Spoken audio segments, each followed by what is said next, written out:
know that I will never forget getting yelled at a Kroger parking lot when I was 16 because I used the accessible parking spot.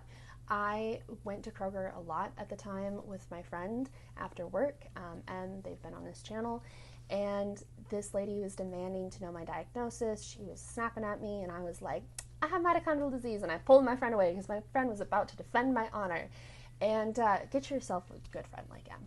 But I had this period of time where I was between mobility aids and I was more invisibly disabled because I am an ambulatory wheelchair user now, where I would fantasize about picking up my shirt and showing people my scars, yelling at them that I am disabled enough to use these things. I need it. It's important that I have it so I don't have to use mobility aids, and I would prepare these arguments.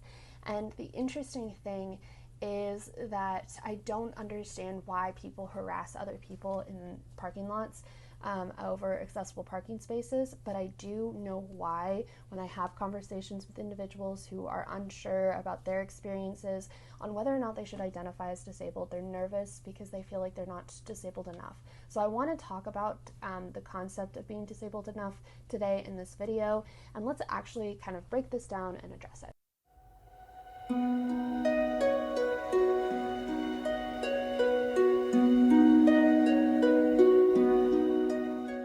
The thing is, I think when we look at the question of am I disabled enough, the question is truly a question of comparison, because it's not am I disabled enough as this like arbitrary like parameter of like this is means disabled, you know, everything past this means disabled and everything before it means not disabled. A lot of times people are comparing themselves to others. They're saying, you know, well, I don't have to experience this, or I don't have to use mobility aids every day, or I just have to do things slightly differently, or I just this, or I just that. And it is very much a comparison. And then on the other side, when we come to the stigma, is that a lot of it, especially if you go back to these parking lot conversations, if you want to call them that, but these parking lot altercations, is that people are comparing you to other disabled people. Well, you can walk, but you can move your legs, but you did this, but you did that. Other people can't. Other people need it more than you. And it really does become an element of comparison. And so in order to talk about the comparison, I want to kind of give you two terms to think about. First is dynamic disability. If you're not familiar with that term, it means that disability that looks different, that acts different on a day-to-day. Spoon theory kind of talks about this, like having different allocations of energy can mean that you have different mobility aid needs on a different days. You could do some things one day and not do them another day, that there's a lot of stuff that goes into it. We talk about this when we talk about disability math, that everyone has kind of their own formula for functioning when you have a disability, and not everyone has the same resources, and so it looks different on a day-to-day. That's what a dynamic disability is. But the other thing I want you to know is performativity. Now, typically we think of performativity as a bad thing, as something that is faking, that is making a bigger deal out of something, that is not being honest to what your experience actually is. But in fact, performativity is more of enacting identity. It can be used as a stigma management strategy in order to kind of create this narrative, or to participate in the narrative that is expected of you, expected of someone who has the same identity. So previously on my channel, I've talked about kind of this middle space of being an ambulatory wheelchair user. And in that video, I talked about this article that explained that people with disabilities, a lot of times they will perform into their worst day, so that they are not expected to hurt themselves on a day-to-day, that they can't do this one day, so they're just going to act as if they can't do it every day, so people don't expect them to do it every day. And I think it's twofold. I think there are some people who also will do it that one day and then get themselves pigeonholed, and that's why people respond with this other strategy, with I'll do it this one day, and then end up getting stuck doing it every single day because that's what's expected of them. Because if you did it yesterday, then why can't you do it today? And what that means is that when you're in spaces like if people are observing you coming out of your car, or if you're going into work, or if you're going to school, that both ends are performing some element of disability. And when you perform your disability, it also reinforces what other people expect of other people with disabilities. And it's not the way it should be, it's just the way it is. It's very frustrating. What ends up happening is it reinforces this cycle where you try to be a normal person with a dynamic disability. Someone stigmatizes you, so you respond by performing. You either perform into your best day or you perform into your worst day in order to kind of navigate stigma. And when you do that, then it sets a precedent for the way non-disabled people view you and other disabled people. And then when other people either perform into the wrong side of that or don't perform at all, then they are rejected and they receive stigma. Does that mean it's the original person's fault? Absolutely not. But what it does mean is that so many arguments that we will receive from non-disabled people who are used to this cycle is you have to be able to point it out. You have to say, well, if I am not the only person that experiences this, you probably have met other people who have pushed their bodies harder than they should have. You've also probably met people who don't push their bodies as hard as they could be, because you don't give them the space to be dynamic. You don't give them the space, and not you, just society in general does not give disabled people the space to have different approaches to their day every single day. What this means is that every person with a disability is dealing with the consequences of another disabled person's actions. And it is not, again, it is not the fault of that first disabled person. It is fully the responsibility of non-disabled and disabled people alike to reevaluate the way that they view disabled people and not see them as a blanket of people who are all supposed to be the same. But that's what ends up happening, is that as a disabled person, you are either establishing new rules for how people see people with disabilities, or you're having to deal with the rules that someone else established with them. I remember having a conversation with one of my dad's neighbors growing up, and she just went on and on and on about how her son has a heart condition and he pushes himself and he runs races and it could kill him, but he still does it because he loves it.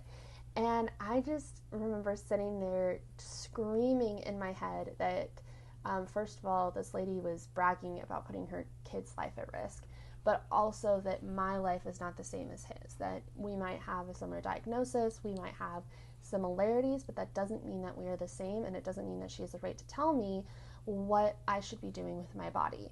I had just lost some of my activities because I just couldn't keep up with it anymore with my health. And it's just never ending frustration for a lot of disabled people to be put in this situation, especially when they identify as disabled. On the other side, people will say that you're faking it because they'll say, oh, I know so-and-so and that person's not able to do X, Y, and Z, and so you shouldn't be able to do X, Y, and Z. And it's not the case. And that's the frustrating part.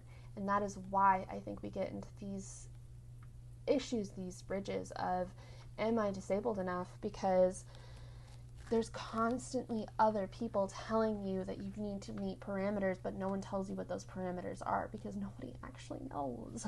So I want to ask you, disabled enough for what? Are you disabled enough for what? What is your question? Because if your question is, are you disabled enough to identify as disabled, I want to let you know that disability is not a closed practice. It is not a religion. It is not something that is sacred in that way. Disability can affect everyone. You can be disabled even if you don't identify as disabled. Being disabled and embracing the disabled identity only benefits you, as it gives you the ability to connect with others and start giving yourself permission to listen to your body more.